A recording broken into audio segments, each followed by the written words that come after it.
दुधाचा व्यवसाय मराठवाडा विदर्भात केला पाहिजे का? त्यांच्याकडे काय काय उत्पादन आहेत ते आपल्याला घेता येतील का? आपल्याला त्यांना काय देता येईल का? म्हणून मी काल ते त्यांच्या त्या डेअरीला सदिच्छा भेट दिली आणि तुम्हाला अचानक सांगितलं की इंदापूरच्या बांधवांना जाता जाता मी भेटून जातो. इतक्या अचानकपणानं हे होणं म्हणजे खरंच आश्चर्य वाटतं आणि मराठ्यांनीच आश्चर्य करावं, बाकीच्याच आश्चर्य करण्याचा दम नाही. जे अशक्य ते शक्य करण्याचं काम माझा समाज 3 वर्षापासून सलग करतो. मलाही वाटलं नव्हतं. मी त्यांना सांगितलं होतं 50-100 जण असले तरी आपण बसून चर्चा करून तुम्हाला वेळ नंतर देतो. इंदापूरला नक्की वेळ देईल आणि बैठकीसाठी येईल. पण आता ही बैठकच झाली ना. मी तुम्हाला सांगितलं बाबा रे दुसरा वेळ देतो, आता दुसरा वेळ द्यायची गरजच राहिली. तेवढी बैठक तुम्ही घेतलीच नाही. मला फक्त जाताना तुमच्याशी बोलायचं होतं, तुमच्याशी संवाद साधायचा होता. काय होत आहे, आंदोलनाच्या वेळेस कोणी उपोषण केले, कोणी साखळी उपोषण केले, कोण सभेचे आयोजक होते, संयोजक होते, कोण स्वयंसेवक होते, कोण कोण आपल्या बांधव मराठा सेवक म्हणून काम करतात मला माहीत नाही. मी प्रामाणिक मान्य करतो ते, कारण एवढ्या मोठ्या गर्दीत नावं लक्षात राहणं, चेहरे लक्षात राहणं ते काय उलट व्हायलंय. काम करणारे बाजूला राहते तर तिसरेच माझ्याकडे नाही, जे रे ते मान्य केलं पाहिजे. आणि मला काय माहित नसतं, मी म्हणतो हो तूच आहे, आणि मग दुसरे म्हणतो याचा काय समज होता हे तर दिसलाच नाही. आता मला माहित आहे का ते नाही, म्हणून आपण प्रत्यक्ष संवाद केला पाहिजे, आपण प्रत्येकाला भेटलं पाहिजे. आता म्हणून मी ती मोहीम प्रत्यक्ष गाठीभेटीची सुरू केली. करणारे समजा केली नाही यार बोलू नका तुम्ही. मग महावीर पाक होतं तिकडे बोटात काही सापडत काय तुम्हाला. आपल्याला हे अत्यंत गरजेचं आहे की आपण कामं करणारे कोण आहे.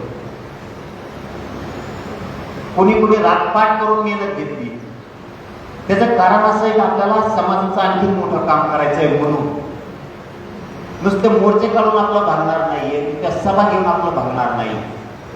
मी तुम्हाला जेवढं काय सांगेन ते सगळं तळतळीनं सांगणार आहे. आजकालची दुनिया खूप बदललेली आहे. आपल्याला नुसतं मोर्चानं सभानं आपलं पोट भरणार नाही. आपल्याला प्रत्यक्ष आपण जर प्रत्यक्ष कृती केली, काम केलं तर आपण आपल्या समाजाला पुढे घेऊन जाऊ शकतो. आज तुमच्या नजरेसमोर आहे न होणारे काम झालेत म्हणजे ते 2 बांधव आज नोकऱ्याला लागले. हे समाजाचा भूषण. आपल्याला हे घडवायचं. आपलं घोषणा द्यायचं बस. नुसत्या घोषणा दिला व्यवसायाला घोषणा द्यायला आपण, देवसाहेबाला घोषणा द्यायला आपण समाजाचे लेकरबाळ कधी मोठे करणार आहेत का नाही? आपण समाजाला चांगल्या दिशेने घेऊन जाणार आहेत का नाही? आणि समाज जर एकत्र आला तर त्याचा उपयोग समाजालाच झाला पाहिजे, आपल्याला नाही. मग सगळं काम करणार निस्वार्थपणाने काम करायचं नाही तर माझ्यासोबत राहायचं नाही. आपल्यापासून कोणाचा फायदा होऊ शकत नाही, पण समाजाचा फायदा होणार ते आपण करू देतो. कारण ते काय काय येते काम झालं तर आता येत नाही, झालं तर पुन्हा झालं. ते लोकच नको आहेत समाजात, कारण ते समाज कधीच मोठा होणार नाही. म्हणून आपल्याला तळागाळातल्या समाजाला जर मोठं करायचं आहे, त्यांचं भविष्य घडवायचं आहे, तर आपण काम करणारे रात्रंदिवस जे जागले, रात्रंदिवस संघर्ष केलाय, या लोकांची यंत्रणा राज्यातून वाचणं खूप गरजेचं आहे. गाव तिथं मराठा सेवक झालाच पाहिजे, ह्या भूमिकेत आता आला पाहिजे. तुमच्या दुसरी बैठकीची तारीख आपण फायनल करू. कणत नाही जायच्या, वाजायच्या तर काचाच वाजे जायच्या, नाही तर मग कण जायचं नाही. मराठ्याचं रक्त असतं नाही, मराठ्याच्या रक्ताने मुंबई अशी उलती पालती गेली. कुंकड गाडे कुंकड झोके खेळत होते, मग कोण कोणाच्या गाड्या लोटत, त्याला मराठीमध्ये अख्खी मुंबई जिवंत केली. मराठी टाईट राहायचं. असं गळून गेल्याने कोणाला घाबरल्यासारखं भेल्यासारखं अजिबात काम करत नाहीत. टाईट वागायचं, कोणाला पाय लावायचं नाही, चहायला कोणाला भ्यायचं सुद्धा नाही, इतकं ताठार वागायचं. इंदापूरला तुम्ही मोहीम सुरू करा, गाव तिथं मराठा सेवक झाला पाहिजे. तो कुठल्या पक्षाशी संघटनेशी जुळलेला नाही पाहिजे. त्यांनी निश्चिम सेवा करावी समाजाची. आणि काय अडचण आहे बरं, आपण आपलं राहिलेलं आयुष्य आपल्या समाजासाठी दिलं, काय वाईट आहे? ठीक आहे, आपलं वाटोळं होईल थोडं, निस्वार्थ वागल्यामुळं आपलं थोडं वाटोळं होईल, पण समाजाचं कल्याण होईल का नाही? आणि मग याच्यापेक्षा जीवनात दुसरा आनंद घ्यायचा आहे कोणचा? आज बघितलं तुम्ही ते, त्या माऊलीला आणि त्या वडिलांना चालता पण येत नाही. माऊली आज त्यांच्या जीवनाचं सार्थक झालं. उभं आयुष्य कष्टात वेचलं गेलंय, उभं आयुष्य लेकरं शिकवण्यात गेलं, पैसाही गेला, नोकरीही नाही लागली, आणि आईबापाच्या वाट्याला आलेलं कष्ट जशाला तसंच दारिद्र्य राहील. म्हणून आरक्षणाची अत्यंत आपल्याला गरज होती. आज त्या आरक्षणातून ते लेकरं अधिकारी बनायलेत. आईबापाच्या डोळ्यातलं पाणी आनंदाचं आहे. आपल्याला हे घडवायचं. राजकारणात 4-5 वर्षाचा माणूस घडू आपण, पण समाजात जर अधिकारी घडवला ना, 50, 60, 70 वर्ष टेन्शनच राहिलं नाही.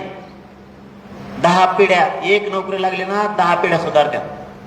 आपण ती करतच नाहीत. उठला सुटला राहिलाच निवडणुकीला उभा, तेव्हा पडतं, हे पडतं, कर्जबाजारी होतंय. त्यामुळं पोरं पोरी प्रशासनात घालायच्या, नोकरीत आपला टक्का इतका वाढला पाहिजे. प्रत्येक कार्यालयात, प्रत्येक विभागात आपले 10-5 पोरं पाहिजेतच. बाकीच्यांनी व्यवसायाकडे वळा. म्हणून आपल्याला गरज आहे, आपल्याला भुई धरून काम करायचे. इंदापूरकर लक्षात ठेवा, आपल्याला भुई धरून काम करायचं. आपल्याला नुसतं सभाने बैठकांनी समाजात परिवर्तन नाही होणार. आता एक काम ज्याच्यासाठी गर्दी लागत होती त्यावेळेस गर्दी झाली, ते काम पण झालं, म्हणजे आरक्षण. त्याच्यासाठी लोकांची एकजूट महत्वाची,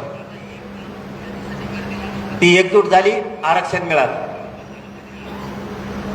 यांना काय नुसतं आणून बसेलय का? मोबाईल खेळायला आणलं काय तुम्हाला इथं? आपल्या समाजात जर आपल्याला भुई धरून काम आपण केलं तर आपण तळागाळातले मराठी उभा करणारे बना. आपल्याला घरनं घर सुधरल, घराघरातला अन्याय बंद होईल, इतक्या टोकाचं काम करायचं. त्यासाठी गाव तिथं मराठा सेवक पाहिजे, आणि एका एका गल्लीत 2-2 मराठा सेवक टाकायचे. म्हणजे प्रत्येक गल्लीतली, राज्यातल्या कानाकोपऱ्यातली अडचण आपल्याला माहीत झाली पाहिजे, आणि त्या गल्लीत काय अडचणी आहेत ते सांगायला सुद्धा तिथं 2 पोरं पाहिजे, जेणेकरून लोक सांगू शकतील, माझं दवाखान्याचं काम आहे, माझं पोलीस स्टेशनचं काम आहे, माझ्यावरती अन्याय झालाय, माझी जमीन बळी केली, माझा प्लॉट बळी केलाय, दादागिरी करतायत, आपलं कोणी नोकरीला आहे त्याला त्रास द्यायला लागले. त्या गल्लीतले, आपल्या गल्लीतल्या त्या पोरांना 2 मराठा सेवक एका गल्लीत जर दिले तर त्यांना सांगतील. अडचण नोकरीपासून, व्यवसायापासून सगळ्या अडचणी आहेत, पण प्रश्न सोडवायला कोणीच नाही. आपण लाखानं कोटीनं एकत्र आलो, पण समाजाचे प्रश्न सोडायचे कोणी? त्यामुळे एक यंत्रणा समाजासाठी आपल्याला उभा करायची, आणि 1 वर्षाच्या आत ही यंत्रणा पूर्ण उभा राहिली पाहिजे. असं गाव नाही पाहिजे की तिथं मराठा सेवक नाही, आणि अशी गल्ली नाही पाहिजे की तिथं 2 माणसं नाहीत, आणि ते फक्त गोरगरिबांना सहकार्य करण्यासाठी. खूप वेदना आहेत, खूप समाजाच्या अडचणी आहेत. मी रोज बघतोय लोकांना पार अंतरवाली लिहायला लागतं. तुम्ही जर इथं गावागावात मराठा सेवक दिले तर त्यांना तिथं काम सांगता येईल. तो तालुक्याच्या सेवकाला सांगत, तालुक्याला नाही रेटलं तो जिल्ह्याच्या सेवकाला सांगत, आणि त्यांना नाही रेटलं तर मी आहे ना, सगळ्या मदतीला उभा करतो तुमच्या. पण प्रत्येकाची अडीअडचण आपल्याला माहीत झाली पाहिजे. ही एकजूट आपल्याला आणखीन जास्तीची वाढवायची. त्यासाठी इंदापूरला तुम्हाला ज्या दिवशी बैठक लावायची त्या दिवशी लावा, त्या दिवशी मी येतो. तारीख तुम्हीच ठरवा, बस का? तारीख पण तुम्हीच ठरवा. आता आपण सलग बैठका लावायला सुरुवात केली. मला वाटतं आता मराठा सेवकांची पहिली बैठक परभणीला आहे वाटतं, 17 तारखेला का काय. म्हणजे आता हे 17 तारखेपासून आता हे सुरू झालं. आपल्याला प्रत्येक जिल्ह्यात मध्यभाग पडण अशा ठिकाणी बैठक लावायची, आणि मराठा सेवकाच्या लवकर निवड्या करा. कारण आपला समाज व्यवसायाकडे पण न्यायचा. समाजाचे लेकरं व्यवसाय सुद्धा लागले पाहिजेत. काही नोकऱ्यात जातील, काही जण उच्च शिक्षण घेतील, काही खाजग्या नोकऱ्या लागतील, काही सरकारी नोकरीला लागतील, काही जणाला योजना घेता येतील, काही पोरं आपण व्यवसायाकडे घालू. म्हणजे जर समाज एकदा व्यवसायाकडे गेला की मग मागं नाही येणार. सगळं आपलं आहे, शेती आपली, उत्पन्न आपलं, दुसरेच व्यापारी झाले आणि सगळं आपलं आहे. आणि आपण ना आळशीले झालो बघा. आपल्याला आपण घोडीचे पण फुगीरलं येत. आपल्याला कोणी पाटील म्हणलं 5-50 कप चहा सांगितलाच आहे. तुम्ही थोडं खोट्या प्रतिष्ठेतून बाहेर आहात. समाज मरू देऊ नका. समाजाचं वाटोळ होईल असं आपण कोणी वागू नका. आपण ह्या खोट्या प्रतिष्ठेतून बाहेर येऊ. आपल्या समाजाचे पोरं आळशी बनायला लागले. चौकात पारावर आपले पोरं विनाकारण बसतात. शेतात कामं करा ना. 1000-500 रुपये घरी कष्ट करून कमवून आणा. तुम्ही ट्रॅक्टर चालवा, जिपा चालवा, टेम्पो घ्या, ट्रान्सपोर्टला लावा. तुम्ही जो कोणचा व्यवसाय करतात ना तो टाकते नका. 1 वर्षभर टाकला की दुसऱ्या वर्षी बंद, असं अजिबात करायचं नाही. चिकाटीनं लावून धरायचं. मी धरलं नाही चिकाटीनं लावू. सगळे म्हणत होते मराठा आरक्षण ओबीसीतून मिळतच नसतं. म्हणलं मिळत नसतं. आपल्याला उलट सांगितलं की मग आपण तेच करीत असतो. म्हणलं मग मी घेतच असतो. मिळालं 58 लाख नोंदी म्हणजे जोक नाही भाऊ. 3 कोटी मराठा आरक्षणात जाऊ शकतो. आता हैदराबादचा गॅझेटियरचा JR घ्या. आता टेन्शन नाही. एक ना एक दिवस सुरू होईलच. प्रमाणपत्र निघालं. आता राहिला सातारा संस्थांचा विषय. त्या गॅझेटियरमध्ये मला माहिती मिळाली की 15 लाख नोंदी आहेत. 15 लाख नोंदी जर त्याच्यात असल्या ना 42 लाख मराठी नुसते एकट्या पश्चिम महाराष्ट्राला जाते. एकट्या झालं लेकराचं आयुष्याचं कल्याण. फक्त आपण एकमेकावरती विश्वास ठेवायचा. कोण काय बोंबललं ना त्याच्यावर विश्वास ठेवू नका. समाज संपल बरं. हे लोक संपित आहेत. निष्ठेने काम करणाऱ्याला कसा डाग लावायचा आणि त्याला मागं सरकायचं, हे ताकदीनं काम सरकारकडूनच केलं जातं. मराठ्यांच्या अंगावरती घालायचे हे सरकारकडूनच काम केलं जातं. म्हणून आपण विश्वास नाही ठेवायचा. आपण गरीब लोकांनी आपल्या गरीबावरच विश्वास ठेवायचा आणि आपण ही लढाई जिंकायची. अजिबात कोणाचं ऐकून आपण आपल्यात फूट पडू द्यायची नसतं. समाजाचं वाटोळ होऊन जाईल. हे लय विचित्र आहेत. मला तर रोज माझ्या मागच 4-5 जण आहेत. दर दिवस त्याचं बोलायचं झालं की इकडची टोळी उभा राहते, इकडची टोळी गेली की ती राहते. टोळी तर मी जवळपास संपेतच आणली. टोळी सध्या जेलातच सडत आणि तिला जेलातच घालतो. मी भेट नाही. आता तर काल काहीतरी मला आता पत्रकार बांधवांनी विचारलं, म्हणले तुम्हाला गोळ्या घालणार आहेत. आता काय गोळ्या, आता काय सांगावं तुम्हाला. आता जाऊन द्या, माया मावल्या बसल्या नाही तर मला काच का अवघड असतो. त्या येईनाच राव. मी लय तसंच वाट बघतो गोळ्या कसल्या असतात बघायच्यात. मग तू नुसतं येतच समोरून नाही चेंगरीला तिथून पुढं का गरीबाचं इमानदारीनं काम करतो ना, सहन नाही होत. हे बघा याच्या पाठीमागचा अजेंडा वेगळा असतो. दाखवायचं वेगळं, करायचं वेगळं. मला समाजापासून लांब घालायचं. मी घाबरून तरी लांब गेलो पाहिजे. नसता मला मग बदनाम करायचं, खोटे आरोप करायचे आणि याला बाजूला घालायचं. म्हणजे माणूस समाजाला काम करणारा राहायला नाही पाहिजे. का हे इमानदार आहे, आपल्या जवळ धरत नाही. का जवळ धरायचं?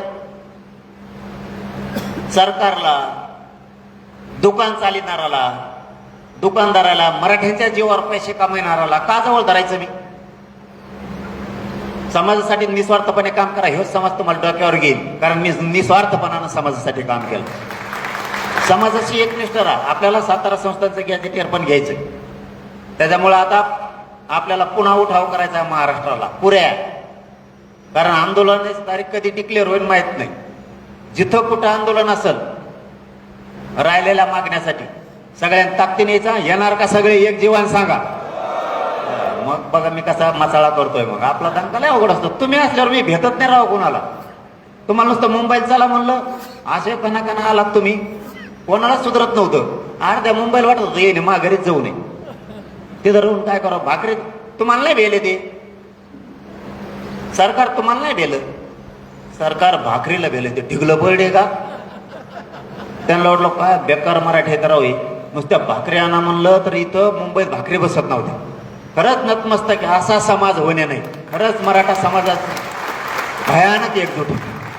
पुढच्या बैठकीत तुम्हाला जिथं घ्यायची तिथं घ्या, पण सांगितलेल्या सिस्टम प्रमाणे मला वाटतं आता काम उभा करा. सोलापूर जिल्हा तुमचे सगळे तिकडची बैठक तुम्ही सगळे लावून घ्या, कोणत्या दिवशी लावायची बघा. कारण सोलापूर जिल्ह्याची एका जागेवर मध्यभागी घ्या, म्हणजे सगळ्यांना अडचण येणार नाही यायला जायला. मला वाटतं पंढरपूर काहीतरी जवळ भरतंय असं म्हणतात. पंढरपूरला टाकून द्या पूर्ण जिल्ह्याची बैठक. पण बैठक सोलापूरचं काय सांगायची गरज नाही. सोलापूर आणि तुम्हाला इकडं तालुके जवळ करा तुम्ही, म्हणजे इंदापूरला अटॅच असणारे तालुके, अशी ही बैठक टाका. पुणे जिल्ह्याला 2 टाकू आपण. पुणे जिल्ह्याला 1 बैठक नको, 2 टाकू. मग तुमच्या अलीकडचा भाग जेवढा येतोय एक 4-5 तालुक्याचा तुम्ही एकत्र घ्या, त्याच्यात आपण पुढील दिशा ठरवू. आता जर सगळं सांगितलं तर मग पुढं मजा येणार नाही त्याच्यात काय विषय आहेत काय नाहीत. आणि असे आरोप करणारे, खोटे बदनामी करणारे हे लोक समाजात सरकार वाढवायला लागले, त्यांच्यावरती बारकाईने लक्ष ठेवा. आणि कोण धमक्या धमक्या देत आहे ना, मी आता त्या दिवशी सांगितलं, तो फक्त मार. तो मारलं त्या दिवशी ते संपलं. मराठ्याच्या हातात जर दगड नाही आला ना, दाताने फोडून दंड फोडी दे, दाताने फोडून. आणि तुला जाताना आमच्याच गावातून जाणार आहे तो नेत्याला. एखादा गाव तो असेल तर मध्ये जाताना मराठीचे तर रस्त्यात तुम्ही गोळ्या घालणार आहेत बंदूक घेऊन, तर आमचे बी कुरडीच घेऊन थांबणार ते रस्त्यात. तू काय टेन्शन घेऊ नको. का त्यांचं ऐकत नाहीत ना. आपण खायला मिळत होतं ना, गोरगरिबाच्या प्रॉपर्टी हडप करता येत होत्या, खंडाण्या गोळा करता येत होत्या. ते म्हणते तसं नंगा नाच चालला होता, तशी दहशत चालली होती. सगळा माज मी त्यांचा उतरल्यामुळे ते माझ्यावर जळायला लागले. त्यांच्या मनासारखं होत नाही यार, आणि होणार पण नाही. इथून पुढे अजिबात होणार नाही. मराठ्यावर महाराष्ट्रात कुठं अन्याय झाला ना, तुमचा पोरगा म्हणून सगळ्यात अगोदर वार झाल्याला मी राहणार. त्यामुळे तुम्ही त्यांचं टेन्शनच घेऊ नका.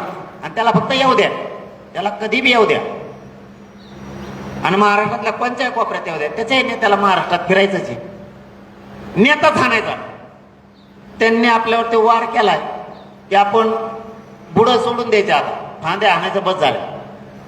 आपल्याला काय झालं, त्याच्या बी नेत्याला मुंबईत फिरायचंय, पुण्यात फिरायचंय, तुमच्या इंदापूरकडे बी यायचंय, सोलापूरकडे बी यायचंय, सांगली साताऱ्याकडे बी यायचंय. त्याला पुण्यात यावं लागणार आहे, संभाजीनगर अहिल्यानगरला जावंच लागतं. तो फक्त सापड मराठा, यांना अक्कलच नाही हो. आपण कोणत्या दिशेनं त्यांचा समाज घेऊन चाललोय.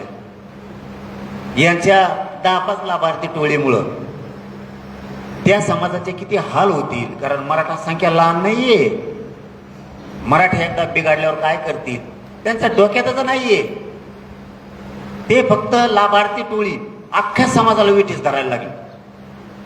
कारण हे वाचावाचं बोलणार, पहिल्यांदा त्या समाजावरती लय प्रेम करायचा मराठा समाज.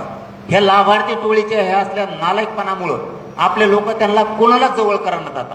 कारण चूक खुन करणाराची, त्या लाभार्थी टोळीची, कुणाचा पण खून करणार. आता मला परवा कळालं की त्या परभणीला शेनगावला धनगर समाजाचं पोरगच मारून टाकलं, लाभार्थी टोळीच. मी तिथल्या एसपींना सांगितलं अटक करा, ते कोण येते नसता. मी जर परभणीला तर परत बघा तुम्ही म्हणताल काय झालं. त्यांनी सांगितलं नाही, ती आरोपी अटक होणार. मी जातीवादी असतो असले कामच केले नसते ना, मी मराठीचेच केले असते. फक्त महादेव मुंडेचं प्रकरण उचललं असतं का मी जातीवादी असतं तर. आई बहीण वाटली मला, माझ्या समाजाचे ते संस्कार आहेत. कोणाची आई बहीण असू द्या, तिच्यावर अन्याय झाला तर आपण तिच्या बाजूने उभा राहायचं, ही मराठ्यांची शिकवण आहे. आपण त्याच्यात यासाठी नेमून मुख्यमंत्र्याला त्याच्यात काम करायला लावलंय. जातीवादी असतात म्हणलं असतं मरू द्या तिकडं. पण ते थोड्या टोळीमुळं त्यांची अशी परिस्थिती घालमेली, आता भयान परिस्थिती झाली त्यांची. पैसे खर्चायला नाही राहिले, खंडाने वसूल करत होते, मराठ्या भेट नाही. आता खंडाने मागायला मराठा गोठाच उचलितो, आता भेटच नाहीये त्यांना कुणी. आता बीड जिल्ह्यात मराठा मोजीतच नाही. बांधा फोडले तरी भेट नाही, पुढं अडवलं तरी भेट नाही. एकाला अडवलं तरी आपली बी क्षमता ठेवायला लागलीत आता लढायची. इथून पाठीमागं तसं नव्हतं. त्यांचेच अधिकारी तेच खोट्या केसेस करणार, तेच खोट्या केसेस गुंतणार, पैसे मराठ्यांना धमकून घेणार, मराठ्यांच्या जमिनी बळकणार. किती दिवस चालणार आहे? नियतीला मान्य नाहीये. किती दिवस चालणार? मग मराठ्यांनी ठरवलं आता याची जिरायची. आणि हे आता काय राहणार आहे? हे जितके वळवळ करते ना तितके संपणार आहे. आणि मी तर यांना जेलात घातल्याशिवाय सोडतच नाही. जेलातच सडीणार यांना सगळ्याला. फक्त यांच्या डावावरती सावध राहायचा. हे दाखवतात वेगळं आणि आतून करून घेतात वेगळं. त्यामुळं समाजानं हुशार होणं गरजेचं आहे. आपल्याला आता इथून पुढची बांधणी ही चांगल्या प्रकारे यंत्रणा करा. बांधणी नाही, परत एकदा सांगतो, मालक नाही बरं का कोणी माया सहित, नाही तर मग लय अवघड आहे आपल्या मराठ्यात. मालक केला की ते कोणालाच मोजीत नाही. आपल्या सगळ्यांनी आपण नौकर म्हणून आपल्या जातीचं काम करायचंय. आणि नशिबाने आहेत आपण की जातीचं नौकर म्हणून काम करायचं भाग्य आपल्याला लाभलंय. काय करायचं राव? मालक होऊन काय करायचं? पुढं होऊन हिंडण्यापेक्षा समाजाच्या हातात हात घालून हिंडू, समाजाच्या डोक्यावर हात फिरू, समाजाला मायेचा आधार देऊ ना आणि समाज मोठा करू. त्याच्यात लय आनंद आहे. तुम्ही आंतरवालीला येता, तुम्ही आमिषा बघता. प्रत्येक लेकरं तिथं नोकरी लागल्यानंतर ना इतकं आयुष्य सार्थकी लागलं असं वाटतं. मोठमोठाले अधिकारी व्हायला लागलेत लेकर. तेव्हा आनंद घ्या ना तुम्ही. गावातल्या लोकांच्या, तालुक्यातल्या, जिल्ह्यातल्या लोकांच्या समस्या सोडवायच्या, तेव्हा हसत घरी गेला पाहिजे. काय नाही मोठेपणात काय राहिलं नाही. कोणीतरी आपल्याला अध्यक्ष म्हणावं, कोणीतरी आपल्याला काहीतरी पद द्यावा. काय नाही राहिलं. त्या खोट्या प्रतिष्ठेत आपलं अर्ध आयुष्य त्याच्यात गेलंय. त्यापेक्षा समाजाला दिशा देऊन आपण समाज किती मोठा करायचा याच्यासाठी माझं एक म्हणणं आहे शेवटचं, आणि सगळ्याकडे म्हणणं इथं बसलेल्या प्रत्येकाकडे. इथून पुढचं आयुष्य माझा समाज मोठा करण्यासाठी तुम्ही द्यावं. समाजाला तुमची गरज आहे. एवढा जरी शब्द तुम्ही समाजासाठी आज या बैठकीतून घेऊन गेले ना, खूप झालं. माझ्या समाजाला तुमची गरज आहे. इथून पुढचं आयुष्य तुम्ही निस्वार्थपणे समाजाचं कल्याण करण्यासाठी द्यावा. तुमचं थोडं वाटोळं होईल, पण समाजाच्या लेकरा बाळाचं आयुष्याचं कल्याण होईल. आणि देव कुठं देईल हो? द्यायचं असलं ना तुम्हाला देव कुठंही देईल. समाजाला धोका देऊन एक रुपयाही आयुष्यात कमवू नका. समाजाशी फितुरी करून, गद्दारी करून ते पैसे कमवून आपल्या लेकरा बाळाला त्याचं अन्न खाऊ घालू नका. कारण नेत जर फिरली तर क्षणाचं होतं ते नव्हतं करत. आपण कष्ट करून कमवू, पण समाजाचं मान कापून, समाजाचं रक्त ऐकून, समाजाशी गद्दारी करून एक रुपयाही आयुष्यात कमायचा नको. कारण ती हाय इतकी लागती, कारण समोर समाजाचं वाटोळं झालेलं असतं. त्यामुळे तिकडून शापशिवाय पडतात आपल्याला. समाजाने आपल्या खांद्यावर जबाबदारी टाकलेली असते की तुम्हीच आम्हाला आता सगळेजण मिळून मोठं करणार आहेत. आणि आपण जर एकाएकी फुटलो ना, तो समाज सगळा सोशल मीडियावर बोलणारा असतो, सगळाच प्रत्यक्ष येऊन बोलणारा असतो, पण ज्यावेळेस तो हृदयातून शापशिवी देतो ना, ती माणसाचं आयुष्य उद्ध्वस्त करतो. हृदयातून दिलेला शापशिव्या हे पूर्ण समोरच्याचं आयुष्य उद्ध्वस्त करतो. त्यामुळे समाजाचा आशीर्वाद घ्या. समाजाला आशा वाटू द्या की हे आता बदलले, हे आता पहिल्यासारखे राहिले नाहीत. यांनी सगळ्यांनी ठरवलंय इथून पुढचं सगळं आयुष्य निस्वार्थपणानं समाजासाठी द्यायचंय. समाज उंचीवर न्यायचा आहे. जो समाज उंचीवर गेला तो समाज तुम्हाला गरीब राहू देणार नाही. मग समाजाला चोरून, समाजाला धोका देऊन खायची गरजच नाही, काहीच गरज नाही. खरं सांगतो तुम्हाला, ह्यो समाज तुम्हाला कधीच उघडं पडू देणार नाही. मला पडू दिलं का तुम्ही उघडं? अरे नुसतं कळालं ना अमुक अमुक काय करणारे, धोका देणारे, मरणाची गर्दी होती अंतरवाली. मिळेल तेव्हा ना अंतरवालीकडे लोक निघत आहेत, मिळेल त्या. एकनिष्ठ राहिलो, प्रामाणिक राहिलो, तुम्हीच साक्षीदार आहेत सगळे, तुम्हीच घरी झोपत नाहीत माझं काय ऐकायला मिळालं की, हेच प्रेम तुमच्यावर सुद्धा समाजकारण. फक्त माझा एवढाच शब्द ऐका, माझ्या समाजासाठी तुम्ही इथून पुढचं आयुष्य समाज आणि समाजाचे लेकरं बाळ मोठं करण्यासाठी द्यावं, एवढंच मागतोय तुम्हाला. काय मागत? इथून पुढचं आयुष्य द्या समाजाला. इथून पाठीमागचं आपण करून बघितलं तरी आपण तिथंच केलं तरी तिथंच येत, नाही केलं तरी तिथंच येत. तो फकस का वाजले त्या काही का उशिरा पेटल्या का आपल्यातला गरम गडी आता शिकायला एखादा.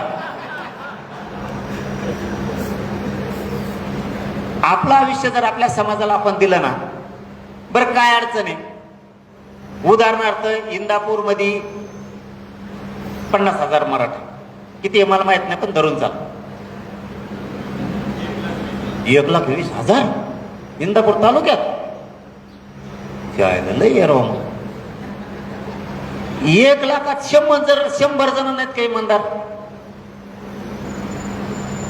तसा तर 1,00,000 इमानदार आहे, 1,20,000 इमानदार आहे, पण त्यातले निस्वार्थ 100 भेटू शकत नाहीत का? 1,00,000चं जर कल्याण करायला 100 जण जर बाहेर पडले ना, प्रत्येक गावातून एक, समाजाचं आयुष्याचं कल्याण झालं. आयुष्याचं. फक्त स्वार्थ बाजू ठेवा आणि मी म्हणतो म्हणून ठेवा. तुम्ही म्हणता आता उलट सांगितलं वयाने, त्याशिवाय जात सुधरत नाही. काय करू? मीच समजा स्वार्थी झालो असतो तर तुमचं किती वाटलं झालं असतं. मी तुम्हाला का सांगतोय निस्वार्थी व्हा, समाज घडू, पुरा समाज घडू. मी जर समजा कदाचित पैसे घेतले असते आणि एखादं पद घेतलं असतं, माया समाजाला, सोन्यासारख्या समाजाला खाली मान घालून जगावं लागलं असतं का नाही? किती मूर्ख मग मी. सोन्यासारखा इतका उच्च, इतका बलाढ्य समाज, मी त्याला कधी नाही कुणी मान खाली घालायला लावली, त्याला मी मान खाली घालायला लावली. कशासाठी? फक्त पैशासाठी, पदासाठी. आणि तुम्हाला जाहीर सांगतो, काय दिलं नसतं, काही पण दिलं असतं, पण पुन्हा मग समाज उभा राहिला नसता कधीच. मी सुखी राहिलो असतो. पैसे भेटले असते, पद भेटले असते, आनंदाने जगलो असतो, बंगला बांधला असता, गाडी घेतली असती. हीच उद्देश होता का मग? समाजाला होरपळायचं, समाजाच्या लेकरा बाळाचं आयुष्य जाळात ढकलून द्यायचं आणि मी मात्र सुखी राहायचं. हे मराठा समाजाचं काम नाहीये. मराठा समाजाने त्याच्यासाठी माझ्या खांद्यावरती जबाबदारी नाही टाकली. मी सुद्धा सांगतो, ज्या समाजानं माझ्या खांद्यावरती जबाबदारी टाकली, प्रामाणिकपणानं इमानदारच खांदा राहिला आहे शेवटपर्यंत. इमानदारच, गद्दारीचा खांदा नाही झाला. आणि मी मरूच तर तुमच्याशी इमानदार राहणार आहे, काळजी करू नका. बोलणारे किती दिवस येतात मला चांगलं माहिती. 15 दिवस, महिनाभर, 2 महिने बोलत बोलत बोलत ते गळून जातं, पुन्हा दुसरं येतं. कारण तुम्ही त्याला इतके घाण घोडे लावता खालून, त्याने 2-3 घोडे ऐकले की त्याची अर्धी जिरत. आणि आपले बी पोट्टे इतके बेकार शेल येतात, पुढं बसत येत, लिंबा खाली बसत येत, बाबडीत बसत येत, काय माहित, कौटशी टाकून देतो. 2 दिवस भाकरच खात नाही माणूस. आपले बी कच्चे नाहीत. कारण ना, तुम्ही तसे पैसेच कमवू नका. आता काहीला सवय लागली, त्याला मी काय करू शकत? मला इमानदारीनं काम करून मी समाज मोठा करतो आणि ते गद्दारी करून पैसे कमवायले. ते पैशाची लेकरा बाळाला अन्न खाऊ घालू नका. कधीही जय येणार नाही. कारण समाजाची तळतळाट बेकार असते. आज 6-6.5 करोड मराठा समाज सगळ्यांना आशा लागली तुमच्याकडून आणि माझ्याकडून. हेच इमानदारीना पोरं समाज खूप पुढं नेते. ज्यांना वाटत होतं आरक्षण मिळणार नाही, ते आरक्षण मिळवून दिलं. आता दुसरं काम आपण समाज व्यवसायाकडे नेऊ, यंत्रणा मोठी उभा करू. ज्या दिवशी यंत्रणा होईल त्याच दिवशी हे काम उभं राहील. कारण हे काम लहान नाहीये. बोलणं खूप सोपं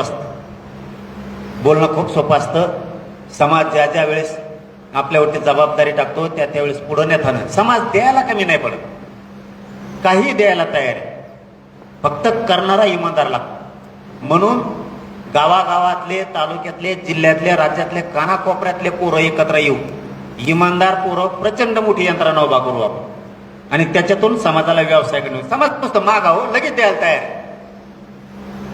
आपण नुसतं त्यांना म्हणलं ना 500 द्या, 1 कोटी लोकांनी टाकले तरी 1000 कोटी रुपये होते.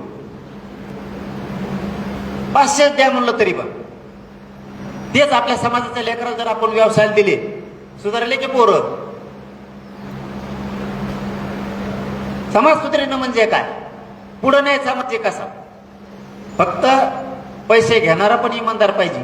त्याला ते 1500 कोटी रुपये एखाद्याकडे ठेवून ते जाऊ पळू. त्यामुळे पैसे आपल्याकडनं घ्यायचे. काही काही नमुने तसे येत आपल्यात. गबाळ त्याजवळ गोळा झाला ते म्हणून चल जाऊन द्या तिकडं. ते पैसे गावागावातच ठेवू. मी आंतरवालीत आंदोलन करताना सुद्धा आमच्याकडे कधी पैसे नाही घेतले, गावातल्या लोकांकडे ठेवले. कारण आम्ही मोठ्या सभेच्या टायमाला आपली जी 2 कोटी समाजाची सभा झाली त्यावेळेस 123 गावांना महाराष्ट्रातल्या समाजाची सेवा करायचं असं ठरलं. आपण महाराष्ट्राला पैसे नाही मागायचे. आपला समाज आपल्याकडे येतोय ना, आपण सेवा करू. गोदापट्ट्यातले 123 गाव, मला वाटतं 22 का 21 गावात ती सभा झाली. बाकीचे पैसे तसेच शिल्लक राहिले गावातल्या लोकांकडे. इतके पैसे दिले लोकांनी. आणि तिथं काय काय लोक कोणी भरून पैसे आणून टाकत वापस पाठवले. आयला खायचे असते तर तुमच्या पुढं कशाला खोटं बोलू मी? काय माहिती तुम्हाला ते पोतं भरून पैसे आणून दिले, त्याने उचलायचे घरी नेऊन टाकायचे. तुम्हाला काय नाही लागणार आहे? 1 रुपयाला शिवलं नाही. हो, 1 रुपयाला शिवलं नाही समाजाचं, 1 रुपयाला. आणि आयुष्यात कधीच नाही घेणार. बरं, मला असं काही कमी आहे का? बघा किती नशिबाने. मला असं काही कमी आहे का? गाडी नाही तर गाडी बसाल रोज वेगळी. पोलिसांना नंबर विचारला गाडीचा, आज काय नंबर आहे, वर कळायचा तर नंबर सांगता येत नाही.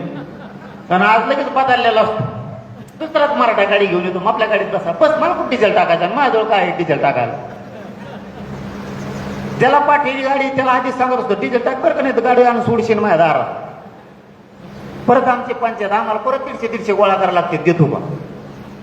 आणि एखाद्याला मागवत माझ्यासारखेच गेलेले, त्याजवळ काही नाही घ्यायला आणि द्यायला.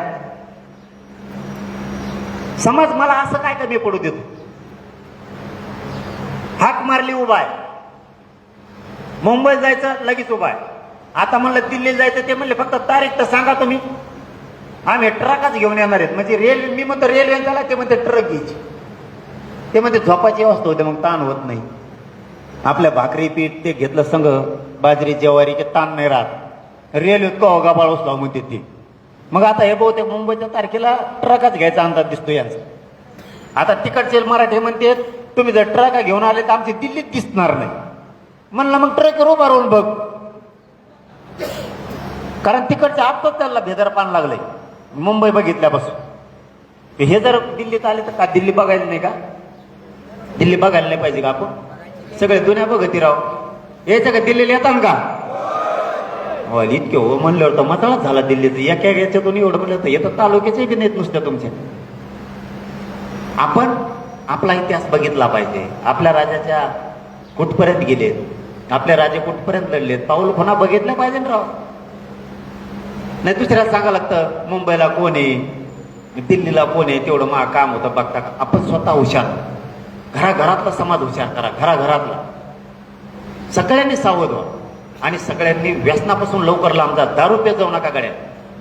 दारू पेलं का कोण काय बोलत 9च्या नंतर मेळ सुद्धा लागत नाही. आम्हालाच फोन करतात 9 वाजता रातची, दिना फोन त्याच्याकड.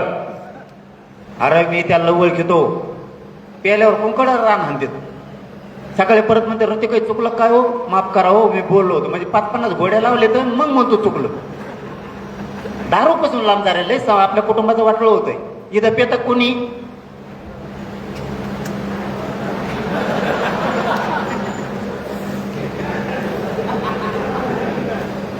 नाही म्हणणारेच जास्त घोट हातात बरं का.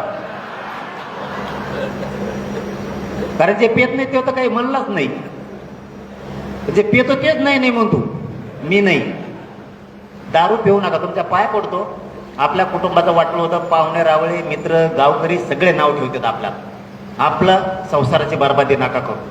सगळ्यांनी व्यसनापासून लांब जा. एकमेकाच्या बांधा फोडू नका. रस्ता नसेल शेताला तर रस्ता द्या. पूर्वीचे जर भांडणं असतील आपल्याला आता मिटून टाका. कोर्टात जाऊन मिटलं म्हणायचं आमचं भावकीचं. काय नाही, एक जण लहान व्हा, काय फरक नाही पडत. कवर रक्तासाठी तर आपण आपलंच. आपली शक्ती आपल्या विरोधात किती दिवस वाया घालायची आता. समाज संपायला लागलेत ना लोक. त्यांना माहिती आहे आडमुठे आहेत. यांच्यात वाद लागले की 2-2 पिढ्या वाद करते ती मन मोडून टाका. मराठ्यांच्या 2-2, 3-3 पिढ्याचा वैर आहे. हे आता मराठे बदलले यांनी सोडून दिलं. कोर्टात जाऊन मिटून घेतलं. काय होत नाही. कुणी मारला असेल तुम्हाला चुलत्यानी, चुलत्याला कोणी मारला असेल पुतण्यानी. भांडण झालेच असले तर भावाचे एकमेकाला काठी आणली असेल. काय फरक पडत नाही ना आपण आपल्यात माफी मागितल्याने. दुसऱ्या पुढे झुकायचं नाही, अजिबात नाही. पण जाती पुढं, स्वतःच्या रक्तामासाच्या लोकांपुढं झुकून माफी मागायला काही अपमान. राजकारणासाठी भांडणं झालेली असतील, दुसऱ्यासाठीचं वैर बंद. आता बिनधास्त सांगायचं आहे मी त्यावेळेस त्यांचं ऐकून चुकलो होतो, मी तो माफी मागतो, आपल्याला ती केस मिटून घ्यायची. वैर सोडून द्या. आता आपल्यात वैर नको, तरच पुढे जातो आपण. नसता पुन्हा आपल्या वैराचा फायदा आपले शत्रू उचलतील. आता एकमेकाला शिकवा. तुमचा पूर्वीचा वाद झाला होता, मिटून घ्या. कोणाला रस्ता नाही, रस्ता द्या. कुणी कुणाच्या बांधा फोडू नका. कुणी व्यसनाकडे जाऊ नका. व्यवसाय कोण करताय त्याला साथ द्या. तरच ते पोरं पुढे जातील ना. त्यांनी व्यवसाय टाकलाय कशासाठी? तुम्ही दुसऱ्याकडून विकत घ्यावं म्हणून का? आपण मोठे करायचे शिका. आपला व्यवसाय कोणता आहे त्याच्याकडून घ्या, खरेदी करा, ते मोठं होईल. त्याने एखाददार आपल्याला उधार दिलं त्याचे पैसे देत जा, नाही तर आपल्याला खोडीचे. एखाद्याने जर उसने पैसे आपल्याला दिले तर आपण 2 वर्ष पैसेच देत नाहीत त्याला माघारी. तो त्या गल्लीतून आला का आपण ह्या गल्लीतून जातो, तो डुबतो, आपण डुबतो. त्यांनी उधार दिलं त्याची उधारी द्या. म्हणजे दुसऱ्या वेळी ते तुम्हाला 1 महिन्यात द्यायचे, 2 महिन्यांनी द्या, पण द्या. समाजात रूढ वेगळी पडू द्या. कोणाकडे ट्रॅक्टरने नांगरायला देत जा. कोणाला दवाखान्यात जायचं, आपल्या जो गाडी आहे ना, गाडी देत जा. आपण आखूड बुद्धीनं वागायचं सोडून द्यायचा. कोणाचा ऍक्सिडेंट झाला, मदतीला जाऊन त्याला हॉस्पिटलला न्या. समाजावर अन्याय होतोय का, खोट्या केसेस होत्यात का, तिकडे बारीक लक्ष देत जा. आपले समाज व्यवसाय करणार आहे त्याला कोणी त्रास देत आहे का? आपले नोकरदार वर्ग आहे त्याला कोणी त्रास देत आहे का? बारीक लक्ष ठेवायचं शिका. त्यांचं लक्ष आहे, आपलं नाही. आपल्या मायामौल्यांना कुठं अडचण येते का? पोरं पोरी बाहेर शिकत त्यांना काही अडचण येत का? आपण बाहेर लक्ष ठेवा. आपल्या शिक्षकाला काही त्रास आहे का? आपल्या डॉक्टरला काही त्रास आहे का? आपल्या वकिलाला, आपल्या इंजिनियरला, आपला पोलीसमध्ये, महसूल क्षेत्रात आहे, रेल्वे क्षेत्रात आहे, जलसंपदामध्ये आहे, कृषीमध्ये, जेवढे क्षेत्र आहेत त्याच्यात आपले लोक आहेत, त्यांना काही त्रास आहे का? गरिबांनी त्यांच्या मदतीला जात जा. त्यांनी सुद्धा, राजकारणी मराठ्यांनी, उद्योगपती मराठ्यांनी, व्यावसायिक मराठ्यांनी, नोकरदार मराठ्यांनी, त्यांनी सुद्धा गरिबाची काही अडचण आहे का? त्याला काही वेदना आहेत का? मी अधिकारी आहे तर मग मी गरिबाचा प्रश्न सोडतो, हे सुद्धा अधिकाऱ्यांनी काम करा. आता आपण एकमेकाला साथ द्यायचं शिका. नसता अधिकारी करीत नाही गरिबाचं काम, मग करीत जात नाही त्याच्या मदतीला. दोघांनी एकमेकाला सहकार्य करायचं शिका. आपल्या जवळ जे आहे ते आपण समोरच्याला दिलं पाहिजे. माझ्याकडे देण्यासारखं आयुष्य होतं, माझ्याकडे या समाजाला देण्यासारखं काहीच नव्हतं. माझ्या लक्षात आलं माझ्या समाजाच्या गोरगरिबांच्या पोराबाळांच्या खूप अडचणीत वेदना आहेत. मी देऊ काहीच शकत नाहीये माझ्या समाजाला. मला तळमळ खूप आहे, सहनही होत नाही समाजावर झालेला अन्याय. पण देण्यासारखं माझ्याजवळ काय नाही. मी उघड्या डोळ्याने त्याच्यावर अन्याय बघू शकत नाहीये. पण प्रामाणिक मला मायबाप मानलाय, मी समाजाला प्रामाणिक सांगतो, माझ्याजवळ तुमच्याकडे तुम्हाला देण्यासारखं काही नाहीच. माझ्याकडे एकच गोष्ट होती देण्यासारखं, माझं उभं आयुष्य. मी ते तुमच्या पायावर ठेवलंय. कोणत्या दिवशी मरण येऊ द्या, मी तुमच्यासाठी पूर्ण आयुष्य दिलंय. तेवढंच माझ्या हाताचे, बाकी काहीच नाही. माझ्याकडे दुसरं असतं तर मी सगळं तुम्हाला दिलं असतं. माझं पूर्ण आयुष्य दिलंय. रातपाट एक केली, खूप झिजलो. आजही मला आता चालता उठता येत नाही. तुमच्या पायावरती माझं डोकं ठेवलंय. मी समाजाला तळ हाताच्या फोडाप्रमाणे सांभाळतो. मला माझ्या समाजाशिवाय एक घंटाही धकत नाही. मी माझ्या समाजाला देव मानतो, माझ्या समाजाला मायबाप मानतो, आणि मला तुमच्याशिवाय कोणीच नाहीये. असतं तर मी संसार मोठा करीत बसलो असतो. मला समाधानी सुखी करायचं, समाज आणि समाजाचे लेख. त्यासाठी उभं आयुष्य वेचलंय. खूप संघर्ष केला, मला खूप त्रास झाला, तरीही मी तो सहन केलाय. पुढेही करणार आहे. हे आयुष्य तुमच्या पायावरती ठेवलंय. तुमच्या लेकरा बाळाला सुखी समाधानी केल्याशिवाय मी शांत बसणारच नाहीये.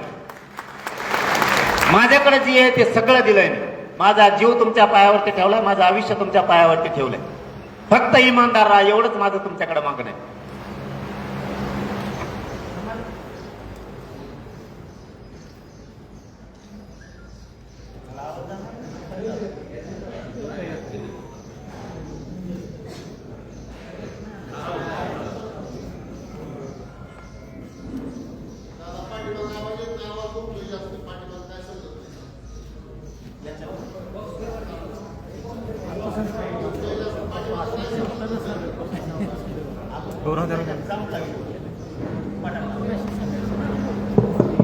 आपण पुढची बैठक ग्राउंडवर येऊ. पटांगणार म्हणजे आवाज घुमणार नाही. ते आवाज घुमतून म्हणतात ना सगळीकडे. हे भोंगे लावले ते निजो. आपण दुसरी मोकळ्या पटांगणात घेऊ. म्हणजे स्पष्टपणानं समाजापर्यंत आपल्या भावना आणि समाजाच्या भावना आपल्यापर्यंत येतात. आपल्याला ही पहिली गोष्ट घडली की माय मावल्या सुद्धा लाखाच्या संख्येने आंदोलनात सहभागी झाले. म्हणून आपल्याला लेकरबाळा जर मोठे करायचे तर प्रत्येकापर्यंत आपलं म्हणणं गेलं पाहिजे. तेही त्यांचं म्हणणं बरोबर आहे आणि त्यांचंही म्हणणं मग आपल्याला कळतं. आपण पुन्हा एक मोठी बैठक लावू. फक्त माझं शेवटचं सांगणं आहे तुम्हाला, जाता जाता एकमेकाला सहकार्य करायचं शिका. आपल्या आपल्यात वाद कमी करा. आपली ताकद आपल्या विरोधात घालायची नाही अजिबात. आणि समाजाला विरोध कोण करतोय ते कधी डोक्यातून जाऊ द्यायचं नाही. कधी असं पक्क फिट करून ठेवायचं. किती गोड बोलला तरी पण की यांनी माझ्या समाजाचे लेकरा बाळा मोठे होऊ दिले नाही. समाजाचे लेकरा बाळा मोठा होताना ह्यो आडवा पडत होता, याला सोडायचं नाही. हे मात्र इतकं कट्टर बनायचं की समोरच्याला नुसते आपली कट्टरता बघून घाम फुटला पाहिजे. आपण 10 वर्षापूर्वी विरोध केला होता, तो आजपर्यंत ह्या लोकांच्या घराघरातल्या देणार. फिरणं त्याच्याबरोबर झालं तरी चालत. तो दादा असल, नेता असल, त्याच्या भीतीपुटी तुम्हाला फिरायची वेळ आली तरी फिरा. पण मतदानाच्या दिवशी एक गोष्ट ध्यानात ठेवायची, यांनी समाजाला विरोध केलेला आहे, यांनी समाजाच्या आरक्षणाला विरोध केलेला आहे, याला मात्र मोठं होऊ द्यायचं नाही. हे पक्क डोक्यात ठेवायचं. मग तो राज्यातल्या कोणत्याही कोपऱ्यातला असतो, ज्या दिवशी तो आपला करिअर संपवतो, आयुष्य संपवतो, मग त्याच्या दिवशी आपण सुद्धा त्याचं राजकीय करिअर संपवायचं ठेवायचंच नाही. तरच आपल्या समाजाच्या लेकरा बाळाचं कल्याण होईल. तुम्ही तरी विसरला, विरोध करणाऱ्याला तुम्ही गोड बोलला, मराठ्यांना त्रास देणाऱ्याला तुम्ही मोठा करणार, तुम्हाला कुणीच घेणार नाही. तुमचे वाट आठ होणार सगळं. ते पक्क डोक्यात ठेवत जायचं. यांनी समाजाला आपल्या लेकरा बाळाला विरोध केलेला आहे. उलट एकमेकाला सांगायचं यावेळेस याला नाही बरं का, तो गेलाच पाहिजे. राज्यातल्या कोणत्याही कोपऱ्यातला असू द्या, इतकं कट्टर राहा तरच आपले लेकरबाळ मोठे होतील, नसता हे आपले लेकरबाळ कधीच मोठे होऊ देणार नाही. माझं पुन्हा एकदा सांगणं आहे तुम्हाला, काय एकजूट राहा. एक बोलू ना आपण नंतर. पुढं कुठं कुठं घेऊन जा त्यांना, सोलापूरला घेऊन जा त्यांना.